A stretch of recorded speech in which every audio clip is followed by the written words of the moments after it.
우리 모두는 이 세상을 살아갑니다. 우리 성도님들은 이 세상을 어떻게 생각하시는지요? 너무나 악한 사람들이 많아? 아니면 또 점점 이 세상은 우리의 생각과 달라? 그럴 때 하나님께서 우리를 이 땅에 태어나게 하셨습니다. 그리고 하나님께서는 우리 사람을 통하여서 이 세상에서 일을 합니다. 그러기에 저는 이렇게 말씀드리고 싶습니다. 세상은 하나님께서 우리 사람들을 통하여 일하시는 곳, 이곳을 세상이라고 말씀드리고 싶습니다. 그러기에 하나님께서 오늘도 우리를 부르신 이유는 하나님의 일을 이 땅에 하기 위하여 저와 여러분을 부르신 줄 믿습니다. 그래서 오늘도 우리가 하나님을 기억하고 예배하러 올라온 자리에 저는 이제는 하나님께서 우리를 기억해 주셔서 우리의 모든 삶 속에 우리가 오늘도 소망하는 일들이 하나님을 기억하고 올라와 예배하는 자리에 하나님께서 우리를 눈여겨보시고 기억해 주신다면 얼마나 좋을까라고 하는 생각을 해보았습니다. 사실 우리는 이 땅을 살아가면서 누구를 만나느냐에 따라, 그리고 누구와 함께 있는지에 따라 우리의 인생의 질이 달라지고 우리의 인생의 결도 달라집니다. 오늘 본문에는 예수님께서 특별한 목적을 가지고 12명의 제자를 선별하여 부르신 내용을 담고 있습니다. 예수님이 그들을 부르신 이유는 더 가르치고 그리고 주를 따르는 무리의 중심이 되도록 12명의 제자를 불렀습니다. 예수님 때문에 그들이 경험할 수 없었던 하나님의 기적도 경험하고요, 예수님으로 인하여 그들이 지금까지 보지 못했던 하나님 나라를 꿈꾸게 됩니다. 그 사람들을 가리켜서 제자라고 합니다. 바로 우리가 오늘도 이 땅을 살아가면서 하나님의 일을 이 땅에 드러내고 그리고 하나님의 나라의 일들을 꿈꾸는 이유는 하나님께서 우리를 불러 예수님 믿었기 때문에 우리가 꿈을 꾸고 기도하고 찬양하고 사는 줄 믿습니다. 바로 이 사람들을 제자라고 말합니다. 그러게 우리 한번 따라하겠습니다. 하나님, 제가 제자였네요. 누가 제자라고요? 바로 저와 여러분이 예수님께서 불렀던 12명의 제자와 같은 제자로 우리를 부르셨다는 거예요. 그 제자들이 예수님 때문에 변합니다. 그런데 오늘 본문에 보니까 또 예수님을 만난 사람들을 소개하고 있어요. 17절부터 19절까지 내용인데요, 어떤 사람들이 있느냐? 17절에 보니까 예수께서 그들과 함께 내려오사 평지에 서시니 그 제자의 많은 무리와 예수의 말씀도 듣고 병 고침을 받으려고 유대 사방 예루살렘 두로와 시돈의 해변으로부터 온 많은 백성도 있더라. 그 중에는 더러운 귀신에게 고난받는 자들도 고침을 받은지라. 그랬더니, 자, 19절입니다. 읽겠습니다. 시작. 온 무리가 예수를 만지려고 힘쓰니 이는 능력이 예수께로부터 나와서 모든 사람을 낫게 함이로라. 아멘. 여기에 예수님께서 제자들과 함께 내려오셔서 그래서 그들에게 말씀으로 가르치고 병을 고쳤더니 그때에 사방 유대인들뿐만 아니고 이방 땅에서까지 사람들이 몰려와서 예수님께 나아갑니다. 이유가 무엇이냐? 딱 하나, 예수님이 한 번만 만져주시면 내 질병이 낫고 내 인생이 변하고 내 삶이 바뀐다는 거예요. 이런 소망을 가지고 그들이 찾아오게 되었더라라고 합니다. 바로 지금도 우리가 예수님을 믿고 따르는 이유는 지금 때문이 아닙니다.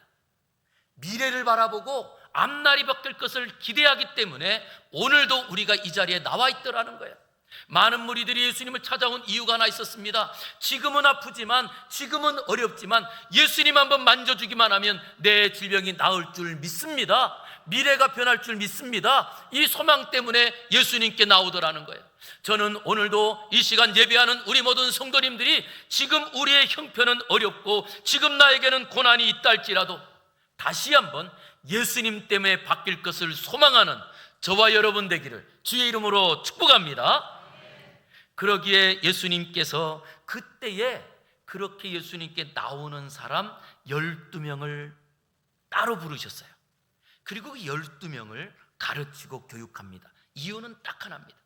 지금 이 12명을 통하여서 앞으로 미래 교회의 중심된 일꾼이 되도록 12명을 부르셨다는 거예요. 그러면 아까 우리가 고백한 대로 내가 제자였네요? 라고 할 때 하나님이 우리를 부르신 이유, 예수님을 통하여서 우리를 부르신 이유도 지금보다 앞으로 미래의 가정과 하나님의 뜻을 이루기 위하여 저와 여러분을 부르셨는 줄 믿습니다. 자, 그러면 그때에 어떤 일꾼으로 부르셨느냐? 20절 말씀을 한번 보세요. 20절 읽어보겠습니다. 시작. 예수께서 눈을 들어 제자들을 보시고 이르시되 너희 가난한 자는 복이 있나니 하나님의 나라가 너희 것임이요. 제자들을 보시고 예수님 말씀하셨습니다. 뭐라고? 너희 가난한 자는 복이 있나니 하나님의 나라가 너희의 것이라. 이렇게 말씀하신 거예요. 즉 그 제자들을 불러서 너희는 하나님 나라를 소유한 사람이다. 멀리 있는 것이 아니라 지금 하나님 나라를 사는 사람이 되었다라고 말합니다. 바로 우리가 예수 그리스도를 바라보고 이 자리에 있는 이 자리는 지금이 바로 하나님의 나라인 줄 믿습니다. 적어도 이 사람들은 어땠을까요? 예수님의 그 바라보심과 예루심의 그 택함을 받아서 이 자리에 온 사람들은 세상에서 일반적으로 살아가던 그 보편적인 사람들과 눈이 같을까요? 다를까요? 달라진 거예요. 예수님을 보는 사람들은 지금까지 보편적으로 살아가던 사람들과 그들의 듣는 이 말이 달라진 겁니다. 지금까지는 그들이 보기는 보아도 알지 못했습니다. 듣기는 들어도 그것이 어떤 의미인지 깨닫지 못했습니다. 그래서 지난주에 우리가 기적을 경험한 사람들이 있었습니다. 그런데 기적을 경험한 사람들이 그 기적을 경험하고 예수님께 달려왔지만 예수님을 통하여 이 기적이 나타나는 그 현장에 예수님을 주목하는 사람은 제자들이 되고요, 예수님께서 베푼 기적만 따라가는 사람들은 무리로 예수님을 떠납니다. 그러기에 우리가 예수 그리스도를 통하여 우리의 삶에 질병을 고쳐주시고 우리에게 기적을 베풀어 주시고 우리를 부르신 자리에 우리가 이제는 기적이 필요하지 않은 예수님을 보는 사람의 생각과 보는 눈과 그의 마음은 다르더라는 거예요. 저는 이 시간 우리 모든 성도가 예배하는 자리에 우리도 이제는 예수 그리스도를 믿음으로 기적이 더 이상 필요 없는 예수님 때문에 살고 예수님 때문에 웃고 예수님 때문에 행복한 세상과는 다른 삶을 살아가는 저와 여러분 되기를 주님의 이름으로 축복합니다. 자, 그랬더니 이 믿음이 얼마나 대단한가요? 믿음이, 예수님을 바라본 믿음이 무엇을 바꿨어요? 내 생각을 바꿨어요. 생각이 어떻게 바뀌어요? 생각은 바꿀 수 있는 게 아닌데 믿음이 들어왔더니 생각이 바뀌어요.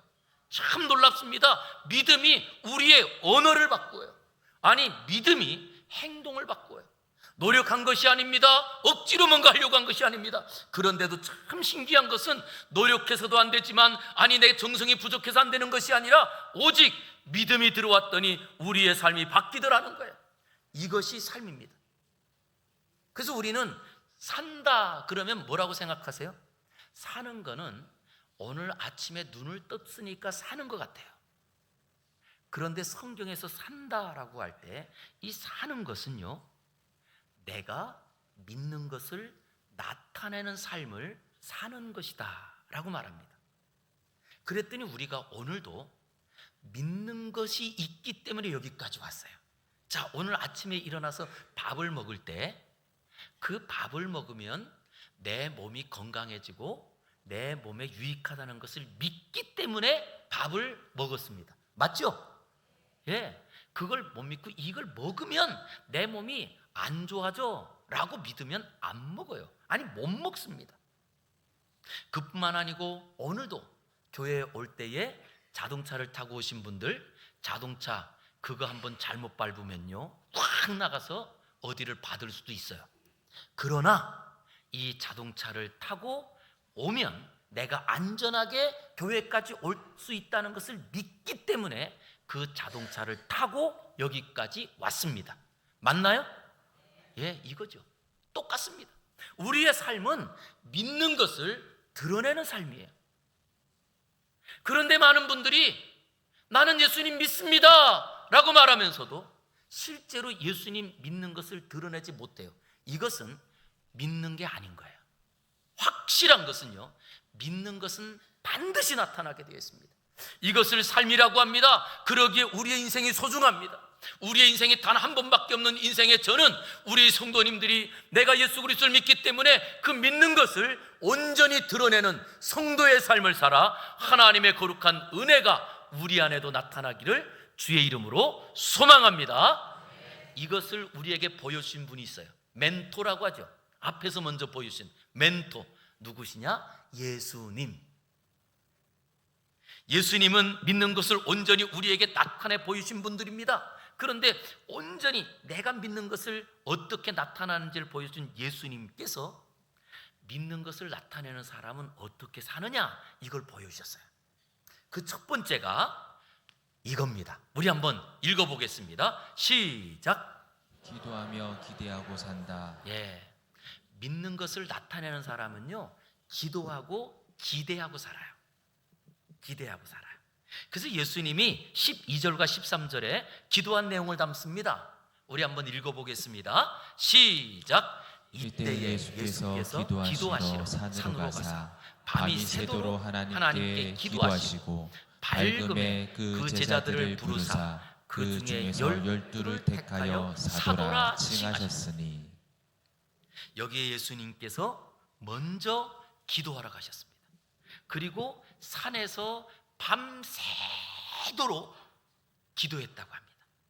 밤새도록. 그리고 날이 밝았을 때 제자들을 부르셨대요. 그리고 이 제자 12를 제자로 불렀지만 이제는 너희들은 내가 보내는 사도라 라고 치겠다는 거예요. 그런데 이 사도들의 이름을 이렇게 소개합니다. 자, 14절부터 한번 보세요. 제가 읽어드릴게요. 베드로라고도 하는 이름을 주신 시몬과 그의 동생 안드레, 야고보, 요한, 빌립, 바돌로메, 마테, 도마, 알페오의 아들 야고보, 셀롯인이라고 하는 시몬, 야고보의 아들 유다와 예수를 파는 자가 될 가롯 유다. 자, 예수님의 첫 번째 제자가 누구로 소개하죠? 베드로. 그리고 마지막 제자가 누구죠?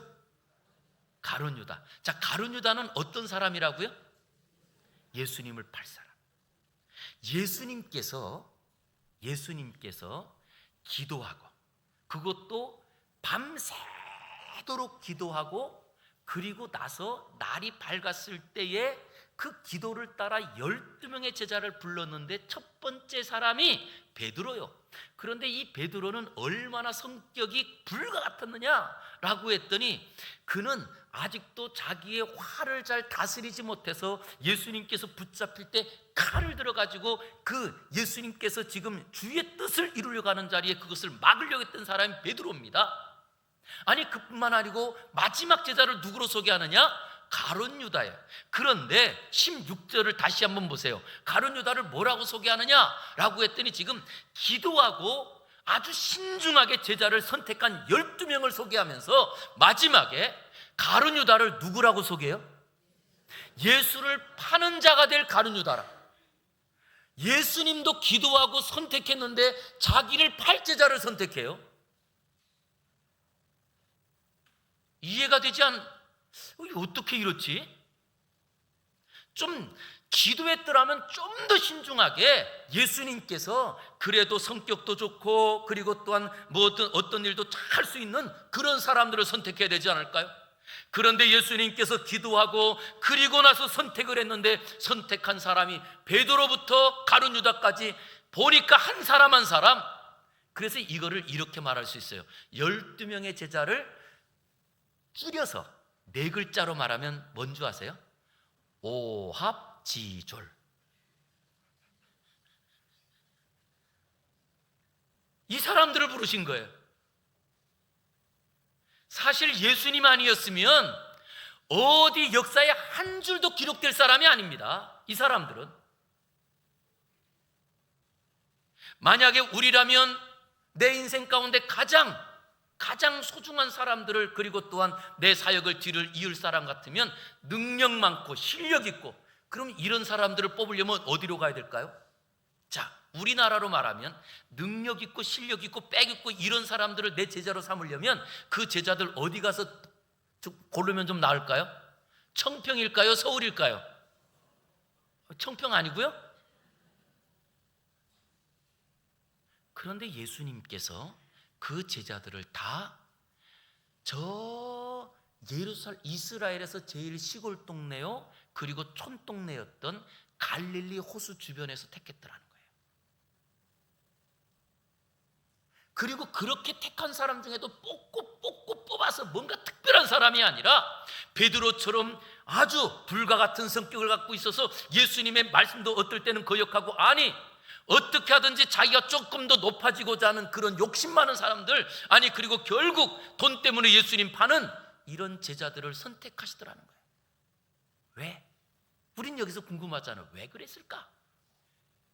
그랬더니 예수님께서는 그 제자들을 통하여 꿈을 꾸신 거예요. 자, 믿는 것을 나타내는 사람은 기도하고 무엇한다고요? 아까 읽었잖아요. 기대하는 사람이라. 자, 과거 우리 미국에서 정우성 목사님 오셔가지고 말씀 집회할 때, 그때 정우성 목사님은 뭔가 크게 외치라고 하는 것들이 있었는데, 여러분 그거 기억하시나요? 기억하시나요? 다시 한번 우리 한번 세게 한번 외쳐볼까요? 시작. 이게 뭐죠? 기도하고 기대하면 기적이 일어난다. 할렐루야.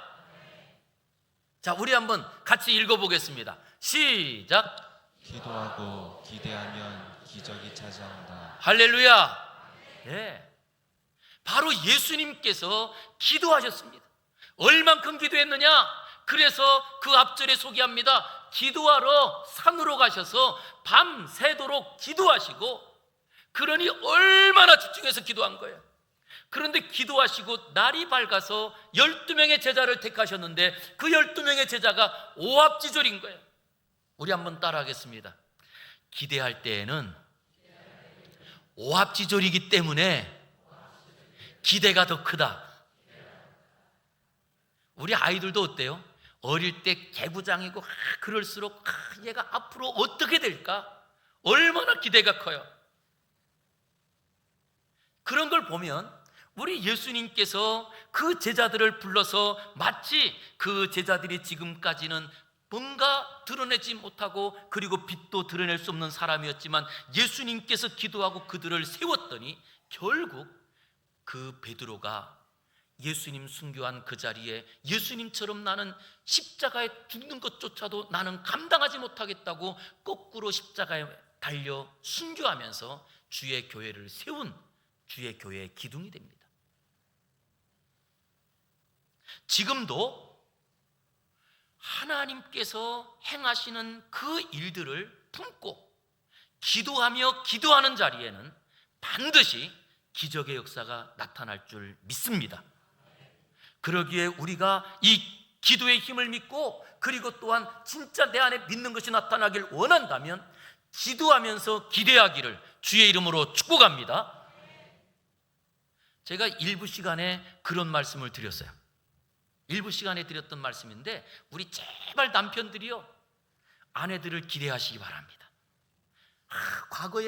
과거에는 정말 처녀 때 만나 정말 그때는 나긋나긋하고 그리고 또한 참 그때는 다소곳한 정말 천상여자 같던 그런 분이 30년, 40년, 50년 살다 보니까 이제는 왜? 이렇게 됐다는 거예요.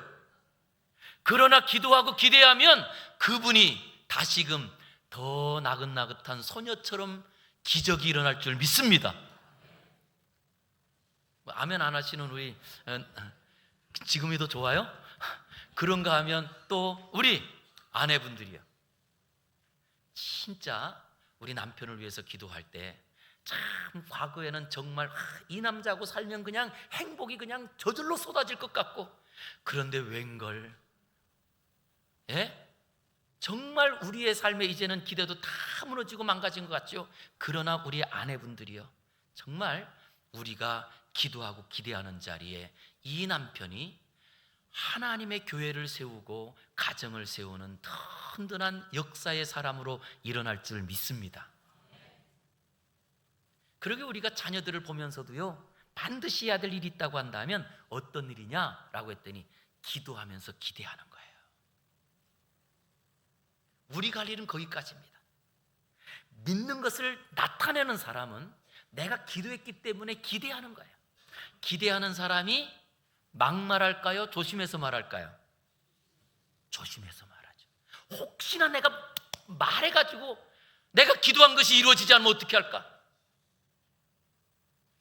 혹시 내가 기도한 것이 내가 행동을 잘못해서 그것이 흐트러지면 어떻게 할까? 기대하는 사람은 생각을 조심합니다. 기대하는 사람은 말을 조심합니다. 왜냐? 기대하는 바가 있기 때문에. 그런데 우리가 기대하는 바가 없어져 보세요. 기대하는 게 없는 순간요, 할머니한테 뭐라고 그래요? 내 아내한테 망구야. 무슨 말인지 아시죠? 망구야. 기대하는 바가 없으니까. 그리고는 기대하는 바가 없기 때문에 거꾸로 어이, 사랑하는 남편에게 늘 자식들 앞에서 흉도 보고 그럽니다. 이유는 딱 하나예요. 기대하는 바가 사라질 때. 우리가 지금도 신앙생활하며 하나님의 은혜를 기대하고 하나님께서 지금도 기적을 일으킬 것을 소망한다면 진짜 믿는 것이 나타날 수 있도록 기도하고 기대하며 사는 저와 여러분 되기를 주의 이름으로 축복합니다. 그런가 하면 바로 믿는 것이 나타나길 원하는 사람은요, 두 번째 이렇게 삽니다. 읽어보겠습니다. 시작. 예수님이 누가 중심인 삶을 살아요? 내가 중심인 삶. 예? 내가 중심인 삶. 이 사람은요, 믿는 것이 나타나지가 않습니다. 언제나 자기만 나타납니다. 그러나 믿는 것이 나타나기 위하여서 우리의 삶은 예수님이 중심이 되어야 하더라는 겁니다. 오늘 본문 17절부터 보니까 그 안에 예수께서 제자들과 함께 내려와서 그 많은 제자들과 그 무리들에게 말씀을 가르치고 병을 고칩니다. 그때에 사방에서 많은 사람들이 다 몰려듭니다. 더러운 귀신들이 고난받다가도 고침받습니다. 그때 19절에 보니까 온 무리가 예수님을 만지려고 힘썼다, 이렇게 말을 해요. 예수님을 만지려고 힘썼다. 얼마나 많은 사람들이 몰려왔을까요? 그 안에는 이스라엘 사람도 있고 두로와 시돈 이방 사람들까지, 그리고 귀신 들린 사람도 있고 오합지졸입니다. 그런데 그 자리에 예수님께서 함께 있었다는 거예요. 이스라엘 백성이 그 당시에는요, 진짜 하나님을 섬기는 경건하게 사는 사람들은 어디에 있었느냐? 성전에서 있었습니다. 그 성전을 섬기는 제사장들은요, 혹시나 이 성전에서 제사하는 일에 내가 부정 타서 뭔가 하나님의 일을 못할까 봐 아픈 사람이나 아니면 또 이방인이나 이 사람들은 사람 취급하지 않고 멀리 했었어요. 왜? 자기의 경건을 지키려고. 그런데 오늘 예수님께서는 거꾸로 하십니다. 병자들과 귀신 들린 사람들과 그 사람들이, 그것도 이스라엘 사람들만이 아니라 이방인들까지 예수님께로 달려온, 다 몰려옵니다. 그러면서 그들은 딱 한 가지의 소망을 갖습니다. 예수님 한번 만지기만 하면 내 질병이 나을 것이고, 예수님 한번 만지기만 하면 내가 그때에 내 삶의 모든 변화가 일어날 것을 기대합니다. 아니, 그들은 지금까지 살아가면서 이제는 기대할 것이 정치도 기대할 수 없고, 아니 이제는 경제적인 것도 기대할 수 없고, 종교인들도 기대할 수 없을 때 그들에게는 예수님만이 기대할 대상이었던 겁니다. 저는 이 시간도 우리가 예배하는 자리에 우리 모두가, 내가 이 자리에 있는 이유는 세상에서 어떤 성공을 하고 세상에서 뭔가 대단한 그런 일들을 내가 지금 이루었다면 아마도 이 자리에 있는 게 어려울 거예요. 세상에서 내 뜻대로 되는 일들이 적고 어떻게 살아갈지 모르겠고, 그리고 정말 이 가정에 이제는 이 가정이 천국이 아니라 지옥 같은 생활에 어떻게 벗어날지 모르겠고, 그러나 오늘 이 많은 사람들이 예수님께 달려왔던 것처럼 예수님 한 번만 만져주시면, 예수님의 터치가 일어나기만 하면 내가 변할 것을 소망했던 것처럼 우리 안에도 예수님만이 중심이 되고 예수님만이 소망이 되는 성도가 되기를 주의 이름으로 축원합니다. 내 인생 변화해야 되지 않아요? 우리 가정 변하는 것 기대하지 않나요? 내가 살아가는 삶이 이제는 늘 감사가 넘쳤으면 좋지 않겠나요? 바로 예수님께서 만져주시기만 하면 그 자리에 우리의 삶은 변할 줄 믿습니다. 그러기에 이들은 지금 다 사방에서 몰려오는 이유가 딱 하나 있었어요. 세상에 그 어떤 누구도 기대할 수 없을 때 예수님은 세상의 왕보다도 더 왕 같은 존재였던 거예요. 그래서 저 예수님 한 번만 만지면 내 인생에 소망이 없을 것 같은 그런 기대와 열망을 가지고 살아갑니다. 바로 오늘 예배하는 이 자리가 그런 자리가 됐으면 좋겠어요. 다른 사람 몰라도 주님, 내 마음 만져주시옵소서.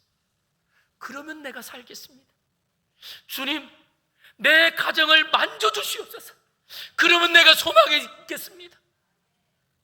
이것이 우리의 소망 아닌가요? 그런 자리에 많은 사람들이 있었습니다. 오늘도 본문은요, 무리를 둘로 구분합니다. 어떻게 구분하느냐? 17절 한번 보세요. 예수께서 그들과 함께 내려오사 평지에 서시니, 누가 있었어요? 첫 번째, 그 제자의 많은 무리가 있었어요. 첫 번째.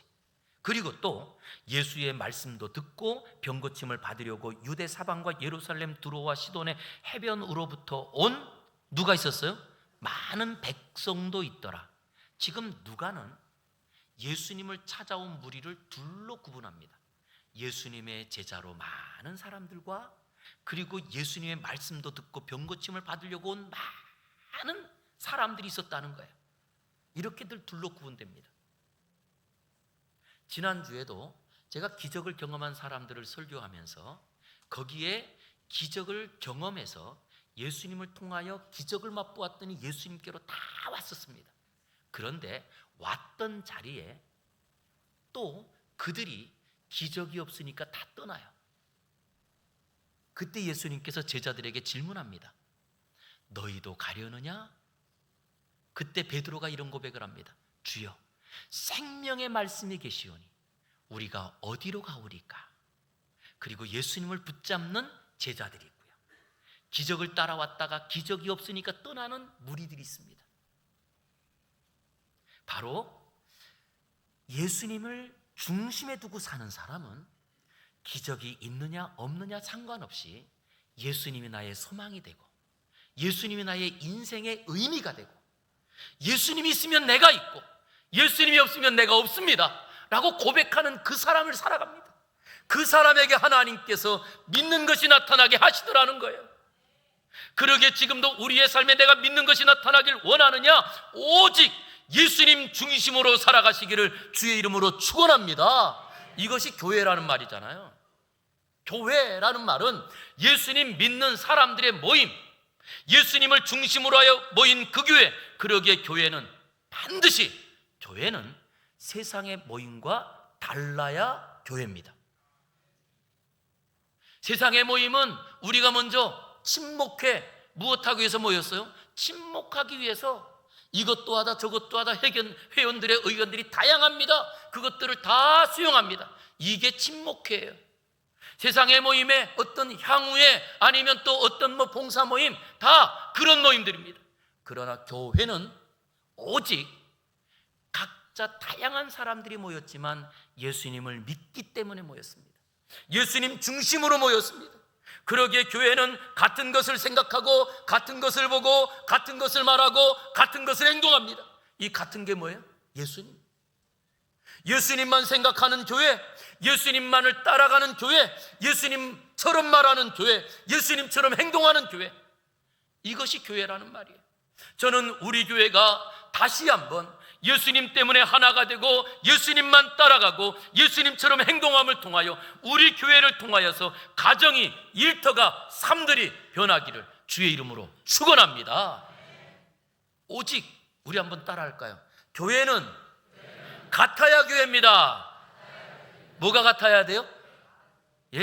마음, 예수님 믿는 신앙이 같아야 되는 거예요. 우리 한번 따라하겠습니다. 같은 말을 합시다. 같은 행동을 합시다. 같은 생각을 합시다. 이게 교회예요. 예수님처럼 생각하고 예수님처럼 말하고 예수님처럼 행동하는 것. 그러기에 우리 성도님들이 다시 한번 무엇이 교회인지를 생각하셔서 우리가 이 땅에 살면서 믿는 것이 우리의 삶에도 예수님처럼 나타나 그 은혜들을 우리가 누린다면 얼마나 좋겠어요? 그 자리가 어떤 자리냐? 세 번째, 믿는 것이 나타나는 사람들이 사는 자리는 하나님 나라입니다. 우리 세 번째 같이 읽어보겠습니다. 지금 시작. 지금 하나님 나라에서 살아야 한다. 죽어서 하나님 나라 가는 게 아닙니다. 지금부터 하나님 나라를 사는 사람은 믿는 것이 나타납니다. 지금부터 하나님 나라를 사는 사람은 여기에 하나님의 나라가 나타납니다. 그래서 오늘 본문 20절부터 예수님께서 이렇게 말씀하십니다. 제자들을 보시고 말씀하십니다. 너희 가난한 자는 뭐가 있어요? 너희 가난한 자는 복이 있나니 하나님 나라가 너희 것이미요. 그리고는 지금 줄인 자는 복이 있나니 배부를 것이미요. 지금 우는 자는 복이 있나니 너희가 웃을 것임이라. 이렇게 말씀하시는 이유는 뭘까요? 지금 우리가 살고 있는 여기가 이미 믿음을 가지고 예수 그리스도 중심으로 살아가는 그 사람은 이 땅이 하나님 나라라는 거예요. 그랬더니 우리가 이 땅을 살아가는 자리에 하나님께서 우리에게 주신 이야기가 있습니다. 지금도 많은 사람들이 한 번만 예수님을 만져보길 원하고 그리고 하나님의 주님의 터치가 일어나기만 하면 우리의 삶에 이런 은혜가 나타날 걸 기대하고 살아가는 그들에게 하신 아주 기가 막힌 말씀 한마디잖아요. 너희 가난한 자는 복이 있나니. 예수님께 찾아와 지금 한 번이라도 예수님 만져보길 원하는 사람들 부자예요? 가난한 거예요? 가난하죠. 지금도 우리가 하나님의 은혜 한 번만 내가 누리길 원하는 그 사람이 가난한 사람이라는 거예요. 그 은혜를 갈망하며 나오는 그에게 주님께서 주신 약속이잖아요. 너희 가난한 자는 복이 있나니 천국이 너희의 것임이라. 할렐루야. 오늘도 우리가 이런 가난한 심령으로 살아갈 때 지금 너희 배가 부를 것이요 지금 너희가 위로를 받을 것이니라. 할렐루야. 이 말씀이잖아요. 언제요? 가난해야 삽니다. 열망할 때 하나님의 은혜가 나타납니다. 저는 우리 성도께 질문 드리고 싶습니다. 정말 하나님의 은혜를 사모하고 살아가는지요? 진짜 하나님의 은혜를 내가 누릴 그 열망들이 내 안에 있는지요? 그러면 내 믿는 것을 주님 이제는 내가 말하게 하시옵소서. 세상 말을 하지 말고 믿는 것을 생각하고 믿는 것을 말하게 하시옵소서. 아니 믿는 것을 내가 행동하게 하시옵소서. 거기에 하나님께서는 기적의 역사를 일으켜주세요. 아까 제자들 오합지졸이었잖아요. 그런데 그 오합지졸이었던 그 제자들을 예수님께서 불러 3년 동안 말씀 가르치고 그리고 예수님께서 본을 보여주시면서 마지막 예수님께서 죽으실 때 제자들이 다 도망갔어요. 끝난 줄 알았습니다. 그런데 예수님이 부활하시고 그 도망간 제자들을 찾아오셨어요. 그때 이 제자들이 꼬꾸라지고 그리고 예수님을 온전히 신뢰하며 그들의 삶을 통하여 기적이 일어나는데 그 기적이 누가복음에 있습니다. 아니 죄송합니다. 사도행전 2장 44절부터 한번 보겠습니다. 44절부터 47절까지입니다. 같이 읽겠습니다. 시작. 믿는 사람이 다 함께 있어 모든 물건을 서로 통용하고 또 재산과 소유를 팔아 각 사람의 필요를 따라 나눠주며 날마다 마음을 같이하여 성전에 모이기를 힘쓰고 집에서 떡을 떼며 기쁨과 순전한 마음으로 음식을 먹고 하나님을 찬미하며 또 온 백성에게 칭송을 받으니 주께서 구원받는 사람을 날마다 더하게 하시니라. 아멘. 여기 다시 한번 보세요. 44절. 믿는 사람이 그 12명의 제자들을 통하여 교회가 세워집니다. 그리고 그 오합지졸이었던 그 제자들을 통하여 교회 안에서 일어나는 역사에 믿는 사람이 다 함께 모든 물건을 서로 내 것 따지지 않고 서로 나누어 쓰고, 그 다음 자기 재산, 자기 소유를 팔아서 각 사람의 필요를 따라 나눠주고. 여러분, 이게 가능해요? 언제 가능하냐? 하나님의 사람으로 성령이 임하면 이런 기적의 역사가 나타나는 줄 믿습니다. 그래서 우리는요,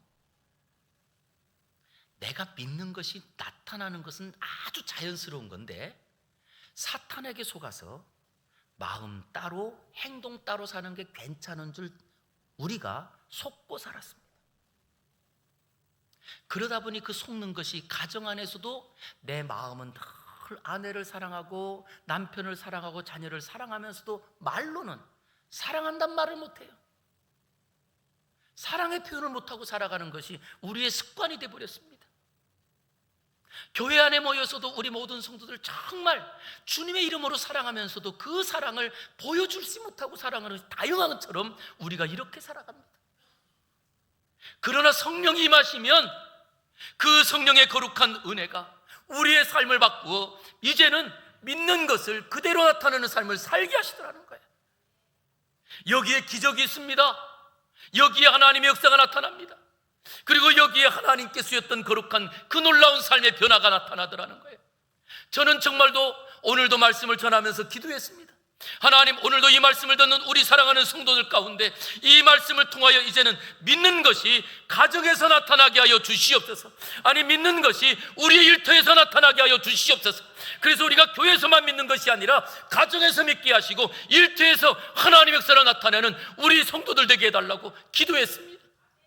왜냐? 우리의 삶의 중요한 것은요, 교회에서 나타나지 않아도 괜찮습니다. 이 믿는 것이 내 삶에서 나타나야 생명이 되더라는 거예요. 그러기에 사랑하는 우리 모든 성도들의 삶에 믿는 것이 나타나 이제는 이 땅을 살아가면서 천국에서 살고 예수님을 중심으로 예수님만 따라가고 기도한 것을 기대하는 저와 여러분 되기를 주의 이름으로 축복합니다. 기도하겠습니다. 거룩하신 아버지 하나님, 감사합니다. 오늘도 우리가 주님을 믿고 산다고 하면서도 믿음 따로 살고 말하는 것 따로요, 행동하는 것 따로요, 생각하는 것이 전부 따로였습니다. 주여, 그러나 이제는 믿는 것이 드러나는 삶을 살게 하여 주시옵소서. 내가 예수님 믿사오니 생명의 역사가 나타나게 하시고, 내가 예수 그리스도의 부활을 믿사오니 가정이 하나님의 말씀으로 일어나게 하시고, 내가 말씀을 믿사오니 말씀의 기적들이 삶의 현장에서 이루어지게 하여 주시옵소서. 예수님 이름으로 기도 올리옵나이다. 아멘.